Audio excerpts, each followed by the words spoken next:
Gravando! E aí, gurizada? Tudo bem com vocês? Estamos aqui, eu e o Leon, para gravar essa aula hoje de filosofia do primeiro ano do ensino médio.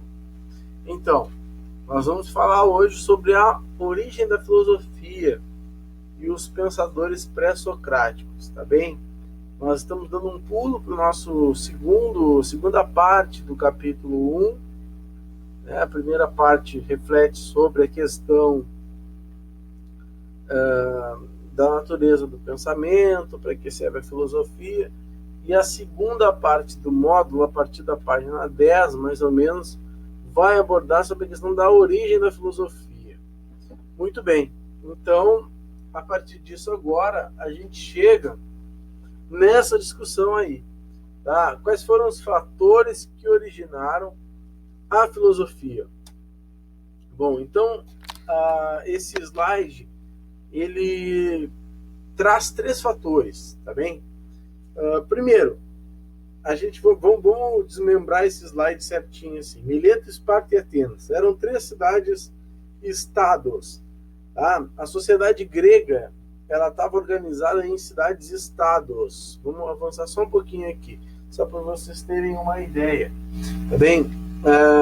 Algumas cidades-estados aqui, ou seja, a Península Balcânica, localizada aqui, tá? Península Itálica, e aqui a gente tem a costa da Turquia, aqui o Oriente Médio e aqui o norte da África, tá bem? Então, a civilização grega não constituiu um império. Basicamente, o que a gente tem são cidades-estados espalhadas por toda a região, e cada cidade-estado ela tinha a sua liberdade, como o próprio nome já diz, cidade-estado, tá? Ou seja, cidades independentes, com governos independentes, com reinos independentes, com governantes, com leis, tudo de forma independente. E isso foi, né, um dos fatores que fez prosperar a sociedade ateniense, ou seja, a diversidade de valores, a diversidade de pensamento, a diversidade de formas políticas. Em contrapartida, nós temos, ou em contrapartida não, ou no mesmo segmento, a gente tem a questão do comércio, né, porque, volta lá para o slide, para vocês verem, Atenas, Esparta, e todas as cidades-estados gregas, elas estavam localizadas muito próximo do Egito, que está aqui onde está o mouse, tá? Então você vê que, e com o Oriente Médio, isso possibilitava um fluxo muito grande de comércio entre o Mediterrâneo, e isso fez com que a civilização grega prosperasse de uma forma completamente diferente das outras civilizações. Além disso, a gente tem, né, então, um contato com outras culturas que permite o intercâmbio de ideias, além da questão da liberdade religiosa. Cidades-estados gregas com liberdade religiosa. Como eu falei para vocês, cada cidade tinha a sua autonomia, tinha o seu poder e também tinha os seus deuses, né? Cada cidade-estado, ela acabava cultuando mais um deus do que o outro, ou seja, não havia uma uniformidade em relação aos deuses que prevaleciam em determinada cidade. Por exemplo, se um deus era, por exemplo, uma espécie de, entre aspas, padroeiro de uma cidade, na outra era diferente, e assim as coisas iam acontecendo nas cidades gregas ali. Então, por não haver um monopólio religioso, existia uma religião, sim, ela era de diversos deuses, sim, mas a predominância de deuses, ou Deus mais forte em determinado local, isso variava muito. Isso possibilitava, né, com que cidades tivessem um maior predomínio de um Deus, um tipo de pensamento diferente do outro. Cidades, por exemplo, em contato com o Oriente, acabavam sofrendo influências mais orientais. Tá? Isso nos leva para os primeiros filósofos, os pré-socráticos. Tá? Então, os filósofos pré-socráticos vão concentrar-se basicamente em 2 questões. Tá?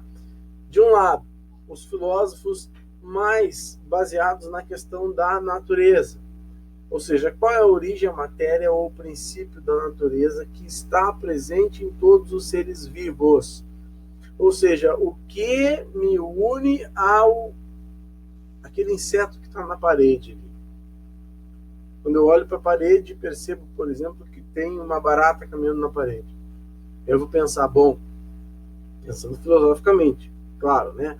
Eu vou pensar assim, bom, o que será que me une àquele inseto? Nada, entendeu? Não tem nada parecido com aquele inseto ali.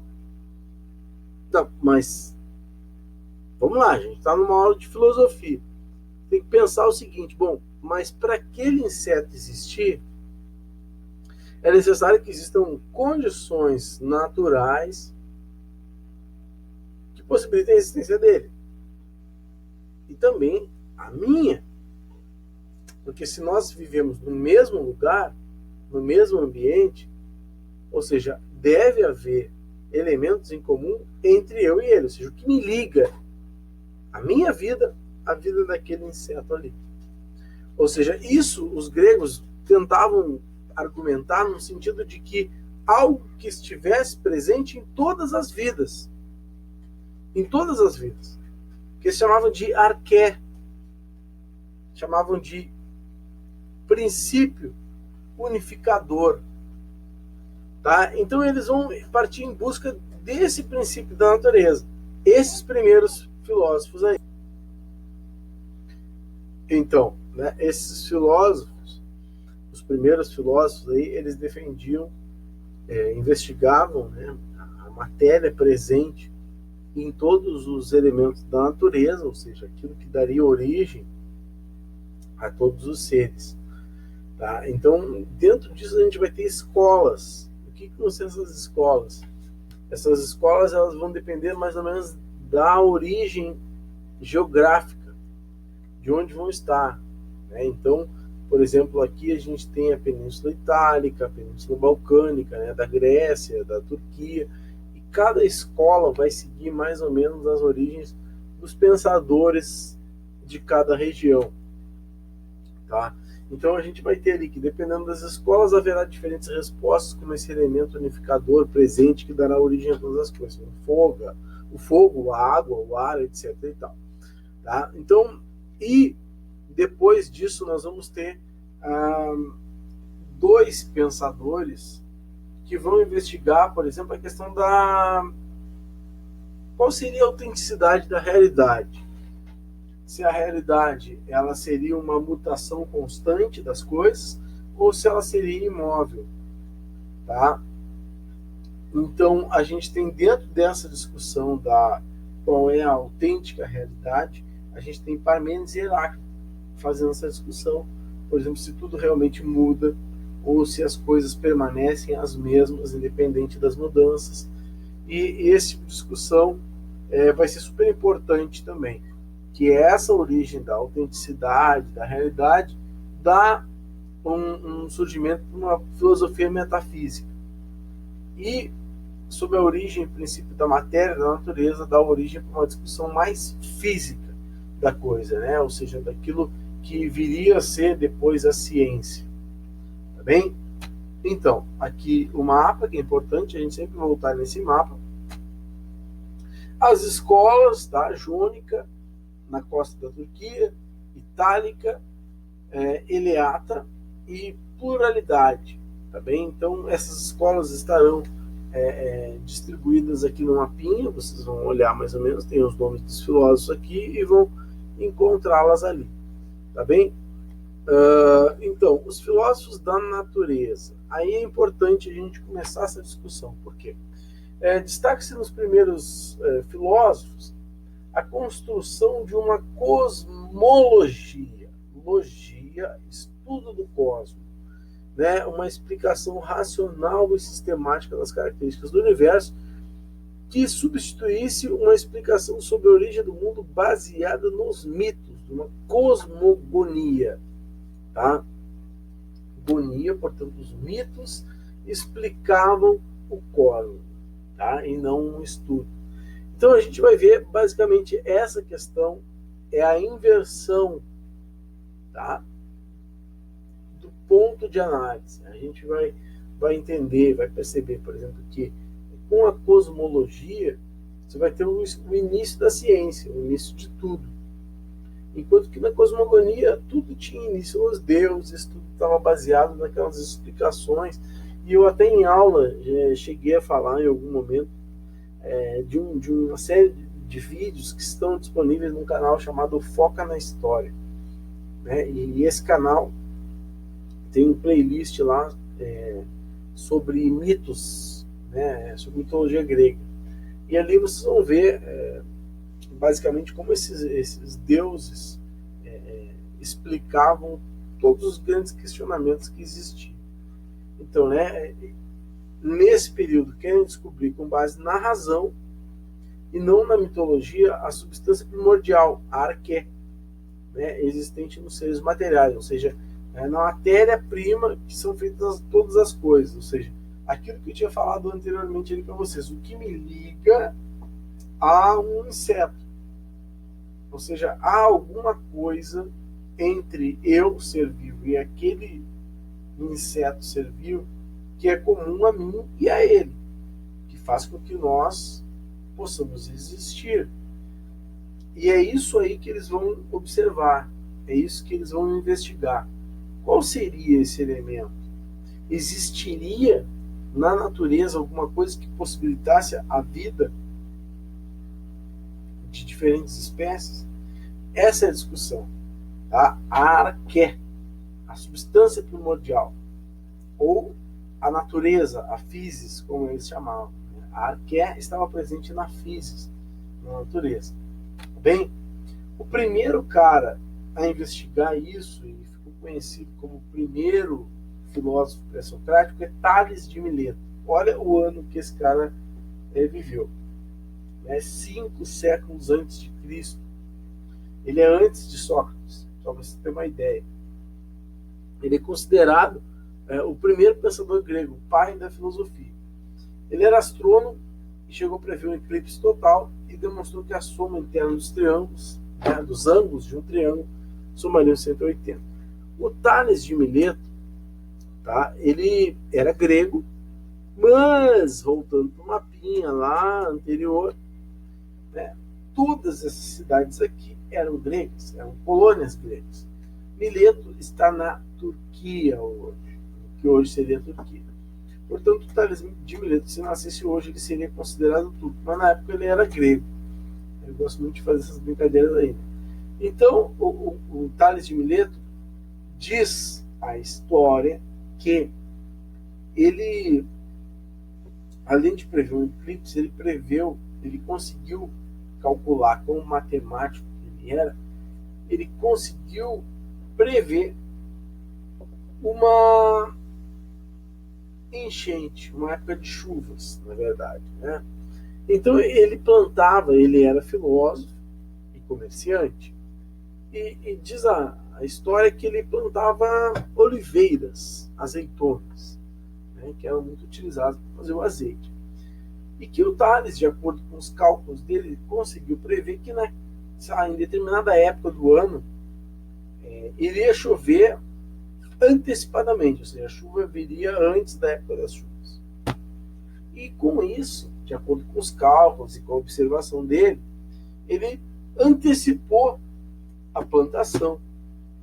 E antecipando a plantação, ele conseguiu naturalmente antecipar a colheita, fazendo com que ele tivesse as oliveiras, as olivas, as azeitonas, num período em que todos não iam ter, porque iriam estar afetados pela chuva.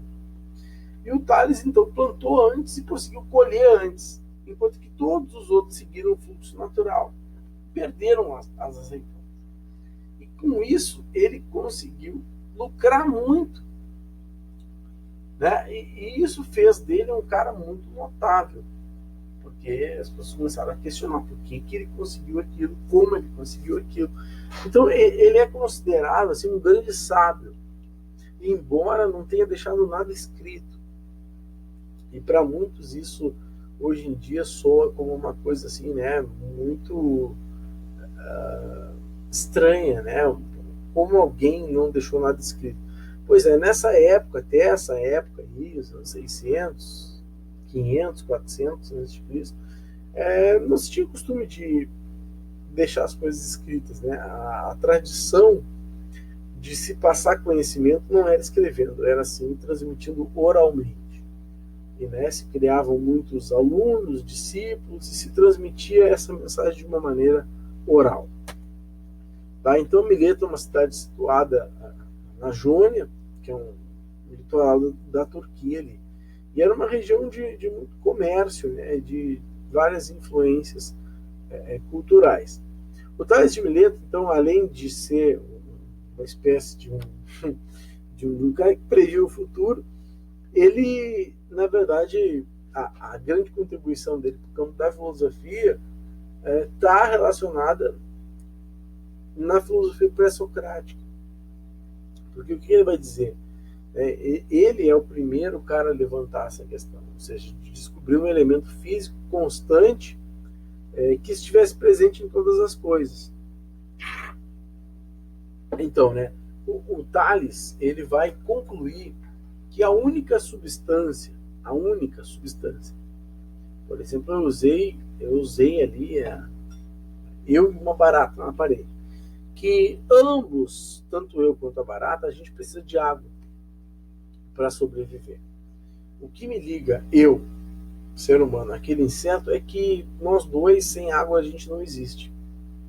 Né? Ou seja, então ele vai dizer que a água é a substância primordial, a origem única de todas as coisas. Qualquer vida, qualquer forma de vida precisa de água. Né? E independente se ela está no estado sólido, líquido, gasoso, é água.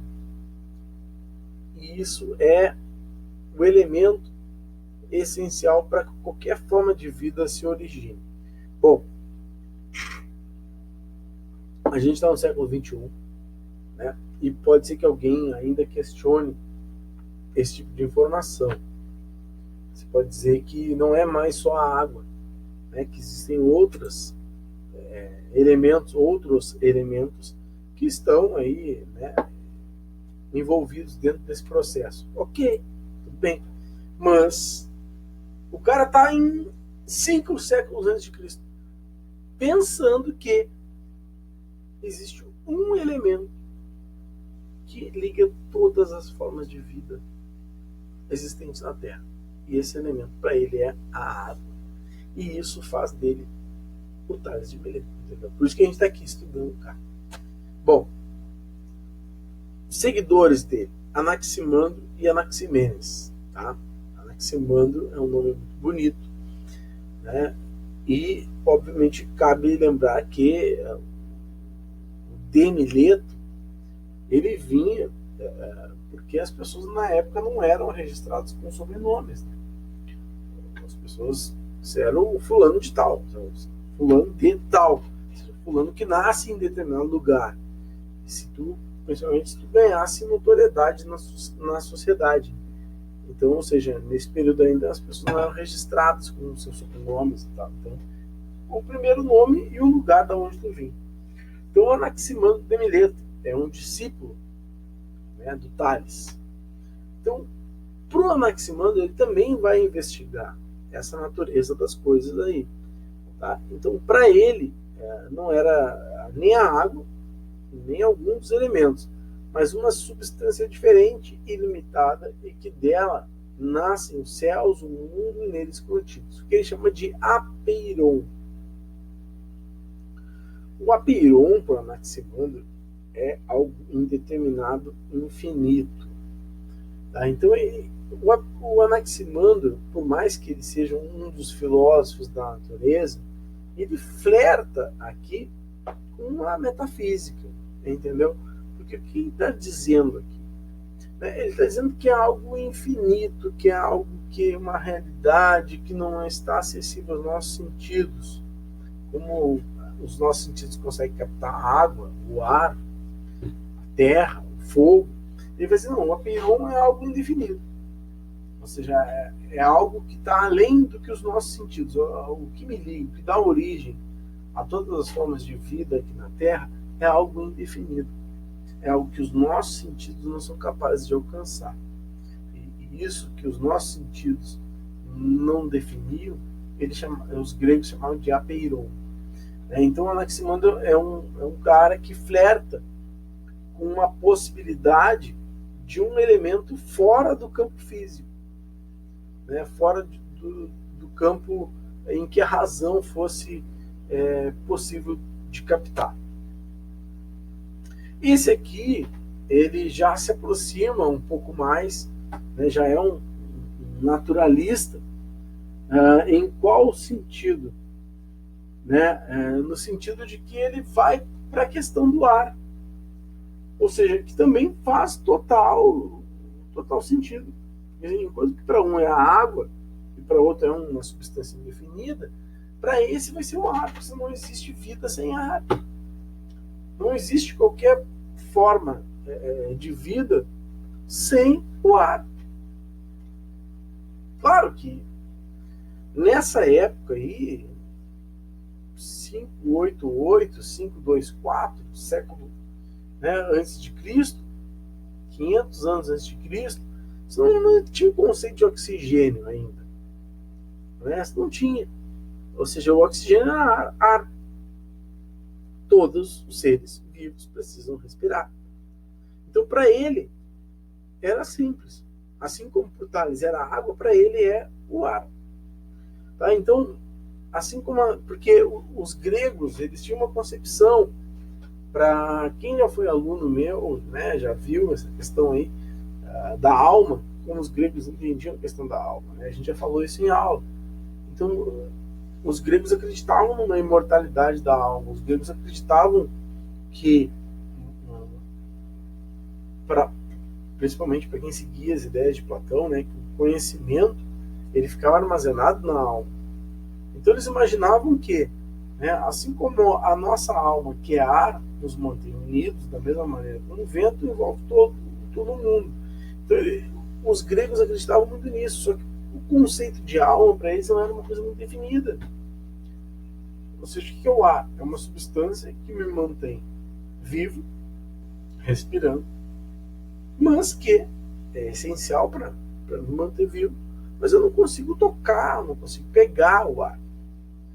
Então, para ele vai trazer esse conceito. Porque eles acreditavam que a alma era mais ou menos nesse sentido. Né? Ou seja, eu não consigo tocar na alma, não consigo ver a alma. Mas a alma é algo essencial, é a minha vida que está ali. Então, o Anaximenes de Mileto ele vai trazer esse conceito. Né? Conclui ser o ar o princípio de todas as coisas. Por quê? Né? O ar representa um elemento invisível, imponderável, quase inobservável, e no entanto observável, ou seja, no sentido de que, né, você não pode tocar, ver ele, mas tu observa porque você está vendo ele entrar dentro de ti. Né? Então o ar é a própria vida, a força vital, a divindade que anima o mundo, aquilo que dá um testemunho, ou seja, a respiração. O Empédocles de Agriento, tá? Ou seja, Agriento é uma região também, uma colônia grega ali. O Empédocles ele vai fazer o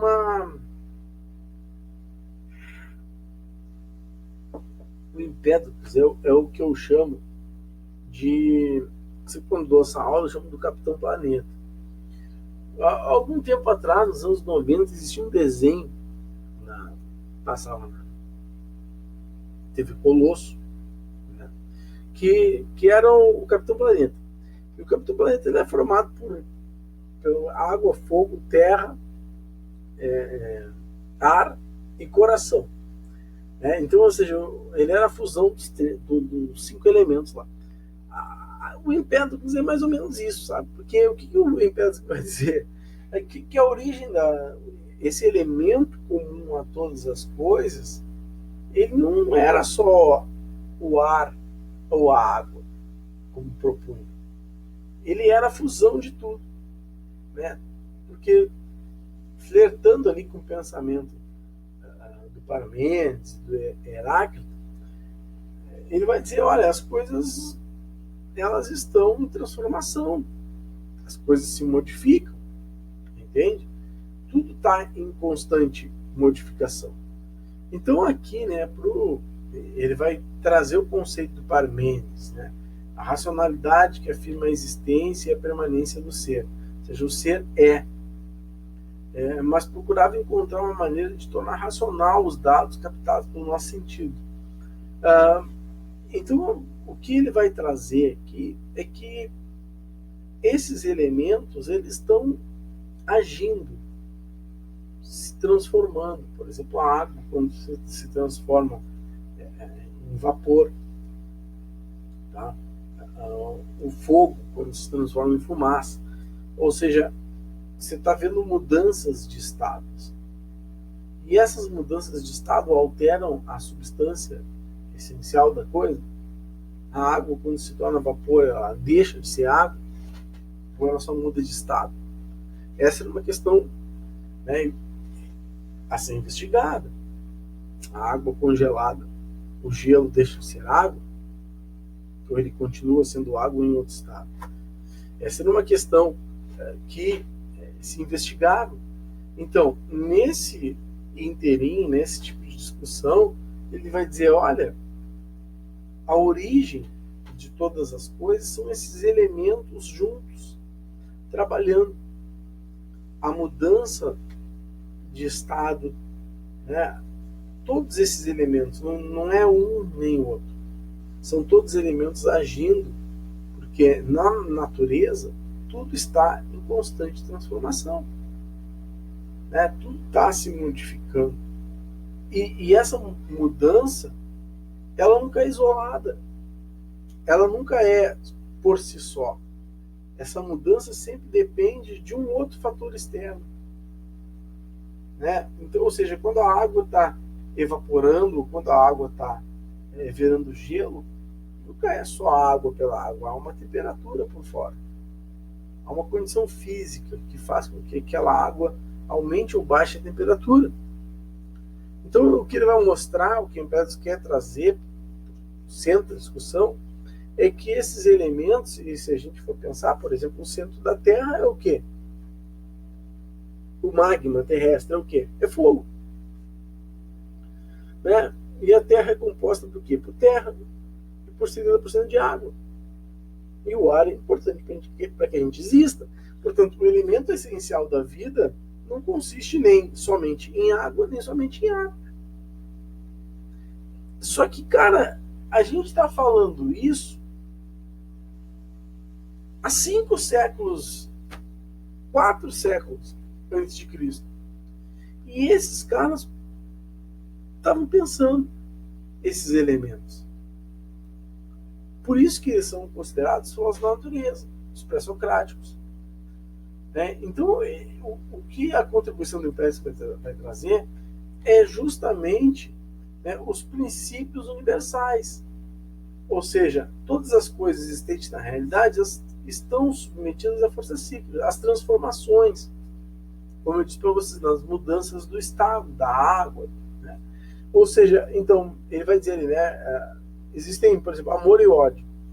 Né? São duas forças contrárias, enquanto que uma é responsável pela atração, outra é responsável pela repulsão. Tá? Todas as coisas existentes na realidade estão submetidas à força cíclica.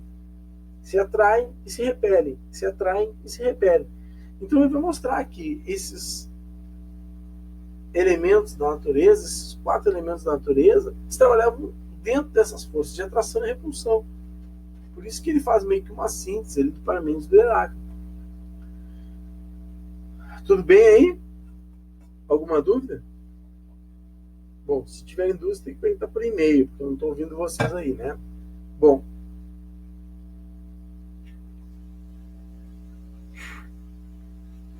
Anaxágoras.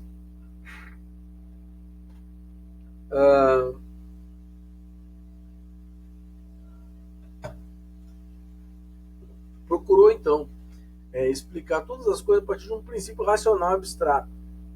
Todas as coisas sempre existiram, de alguma forma, ainda que originalmente não fossem como se apresenta agora. No princípio, as coisas existiam como fragmentos muito pequenos, infinitos, em números, interagindo de modo confuso e indeterminado. O princípio organizador de tudo, a força, a inteligente, a mente, a inteligência, a razão. A única manifestação dessa inteligência universal abstrata é o movimento. O movimento como passagem de um estado para o outro, e passando de um estado para o outro, que uma coisa pode se diferenciar. Então, o Anaxágoras, ele segue um pouco do Empédocles. Tá? Então, ele vai perceber que a origem, né, essa arqué, essa origem de todas as coisas, de todos os seres vivos, ela estava onde? Na mudança de estado. Ele propriamente não vai considerar os 4 estados como o Empédocles, mas ele vai considerar o estágio de mudança das coisas, né? Então, ou seja, você vê que é na mudança de um estado físico para o outro que se dá a origem da vida.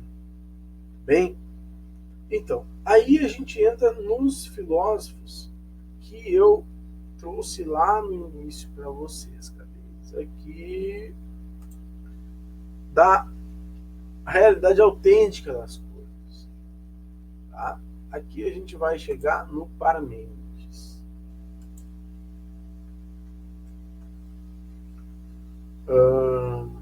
O Parmênides, ele era um filósofo que defendia uma ideia de permanência. Tá? Ou seja, para ele, tá? Você não entende o Parmênides sem entender o Heráclito. Eu até acho assim, que vocês estão montando resumos para estudar os pré-socráticos, e os pré-socráticos é um assunto que cai direto no Enem.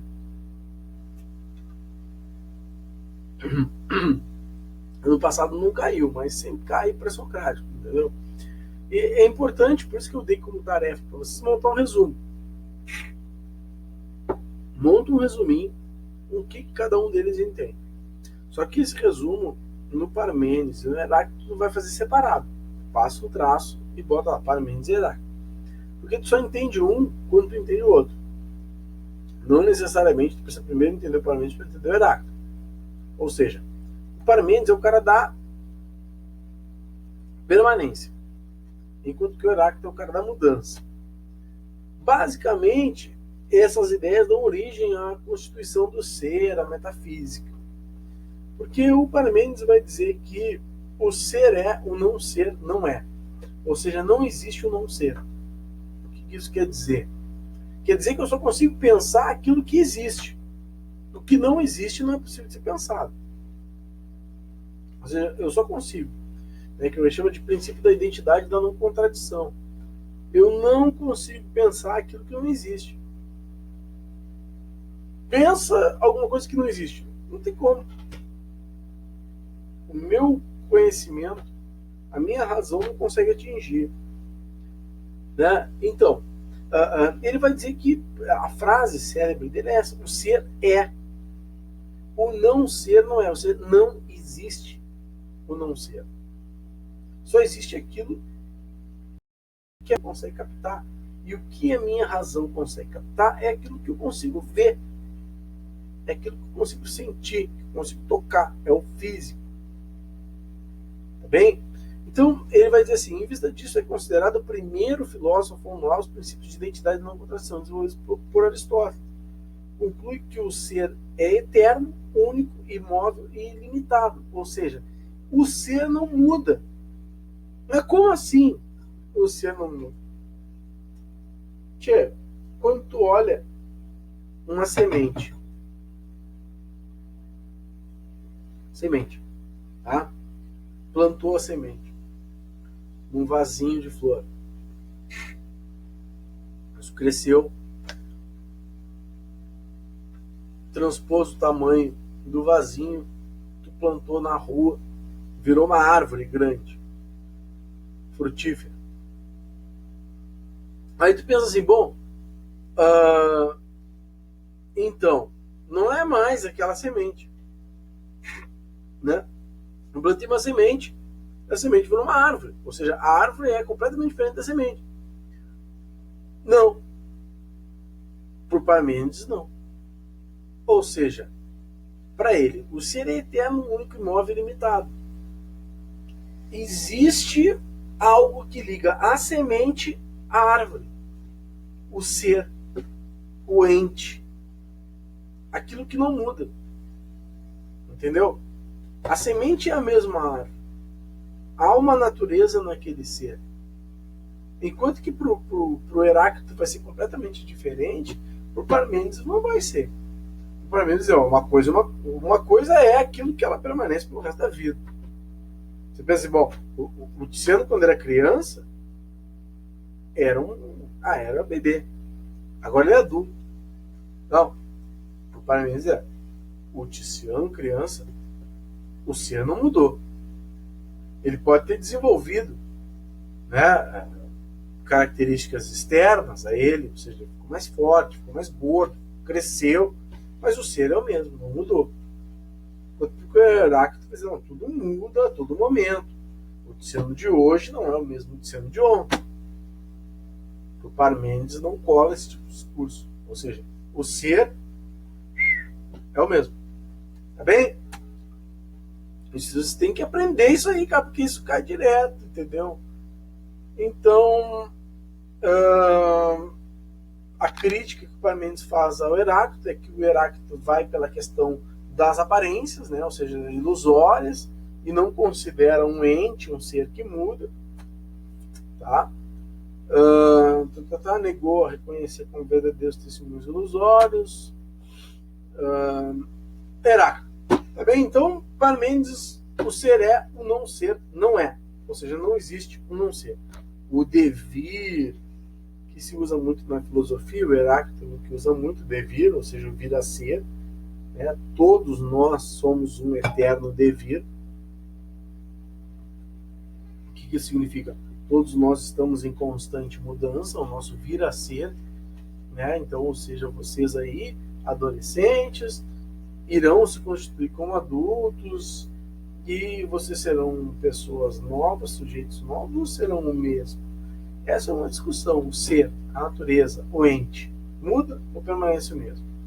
Para o Heráclito de Éfeso, esse cara vai dizer: tudo muda a todo instante, nada permanece a mesma coisa.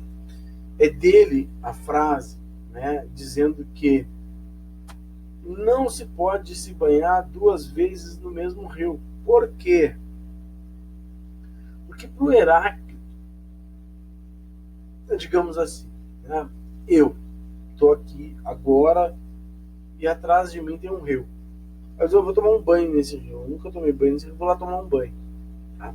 Aí eu entro nesse rio. Entrei. Bueno, saí do rio. Daqui a 2 dias eu vou entrar nesse rio de novo. Bom, eu entro, vou lá tomar um banho nele. Segundo Heráclito, o que ele quer dizer com essa alusão? Ele quer mostrar que, bom, nem eu nem o rio somos os mesmos. Por quê? Porque a primeira vez que eu entrei nesse rio, eu aprendi como é, por exemplo, o fundo desse rio. Eu comecei a pisar nele e perceber, bom, é um solo mais arenoso, tem muita ostra lá, tem muitas pedras, você pisa e afunda, enfim, eu vou saber mais ou menos como é que é. Saio desse água gelada, saio. Quando eu volto para tomar banho nesse rio, o que eu já trago comigo? A minha experiência de ter entrado nele. Então, eu não sou mais o mesmo cara que entrou ali sem saber.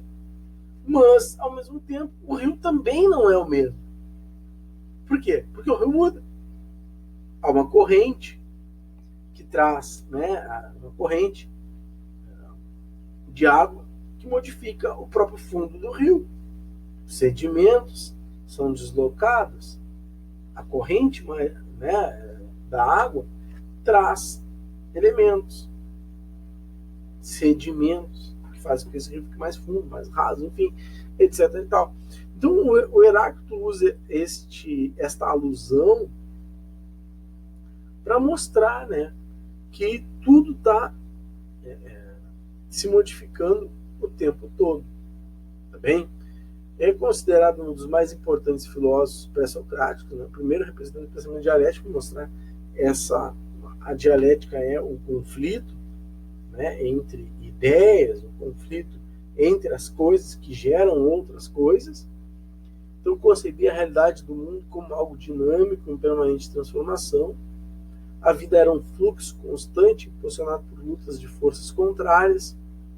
É pela luta das forças opostas que o mundo se modifica, ou seja, né? Então, o que eu falei para vocês, o devir e o vir a ser, ou seja, né?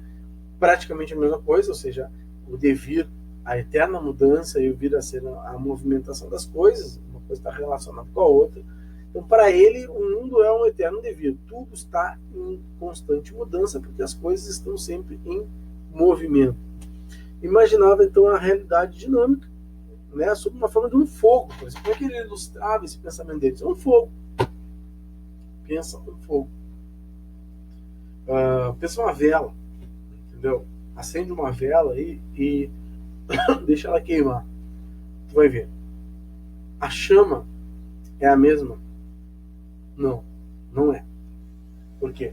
Porque essa chama, ela vai estar subindo, descendo, vai depender, né, de condições externas a ela. Você não consegue manter um fogo sempre igual.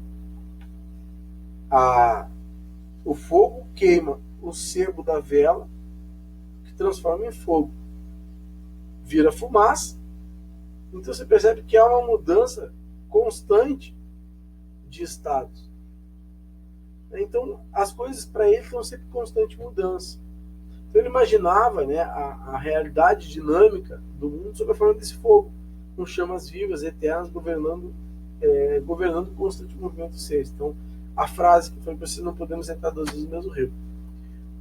Bom, Parmênides e Heráclito. Parmênides: tudo é a mesma coisa.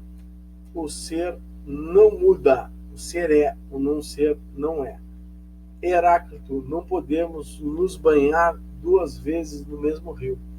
Ou seja, tudo está em constante mudança. Esses dois pensadores são extremamente importantes porque são os caras fundadores da metafísica. São os caras que vão influenciar, por exemplo, Platão e Aristóteles e Sócrates. Tá? Não é os naturalistas, não são os filósofos da física que vão influenciar Platão, Aristóteles e Sócrates, e sim esses dois caras aí.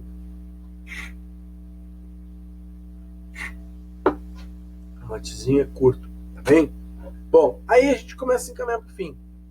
Pitágoras. Esse cara, assim, né, os professores de matemática adoram Pitágoras, porque o Pitágoras é considerado o pai da matemática, simplesmente pela ideia de que para o Pitágoras a realidade poderia ser resumida aos números. Tá? Como assim? Era possível explicar a origem das coisas, a origem do universo pelos números. Isso é muito difícil para nós. Tá? Mas, vamos lá. Todas as coisas para ele são números. Ele nasceu em Samos, na Itália, né, na costa jônica, e depois se mudou para a Itália. Isso. Tá? O Pitágoras, ele tinha uma questão meio mística em volta dele, assim, sabe? Ele era um cara que a seita de seguidores dele também envolvia concepções, por exemplo, mais religiosas. E isso fez com que se gerasse desconfiança a respeito dele. Tá? Então fundou uma poderosa sociedade de caráter filosófico e religioso, como falei, de acentuada ligação com questões políticas. Ou seja, queria também interferir nas decisões políticas da cidade. O Pitágoras, então, para ele, a essência de todas as coisas reside nos números, os quais representam a ordem e a harmonia. A essência das coisas, a arqué, teria uma estrutura matemática, da qual derivam os problemas como finito, infinito, par, ímpar, unidade, multiplicidade, enfim. Eles usavam, né, a matemática como uma forma de explicar a realidade. Essa é a chave do pensamento de Pitágoras, né? Como muitos dos matemáticos até hoje tentam explicar a origem das coisas pela questão dos números, o Pitágoras também. Entendeu? Se a gente for pensar, por exemplo, a física ela tenta reduzir também. Né? A física é uma derivação da matemática E a física, como ela consegue comprovar as coisas? Por meio dos cálculos. São os cálculos, as fórmulas que se utiliza, né, por meio de números para mostrar para a gente, exemplificar determinado tipo de situação. O Pitágoras é o pai disso tudo, entendeu? Ele é o primeiro cara a dizer, bom, que a origem de tudo, a essência de todas as coisas poderia estar sendo resumida por meio dos números. Tá bem? Bom, deixa eu só dar um pause aqui. Então, agora a gente vai para o Demócrito.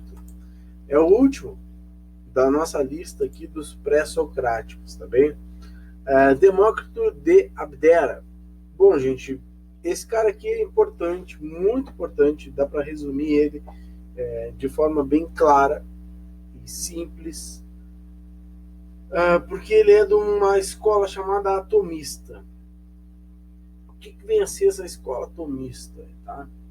Ele vai dizer que, e aí sim, o que torna esse cara extremamente relevante para a época, né, para os anos 400, 300 a.C., é dizer que todas as coisas, né, que formam a realidade são constituídas por partículas invisíveis e indivisíveis, ou seja, os átomos.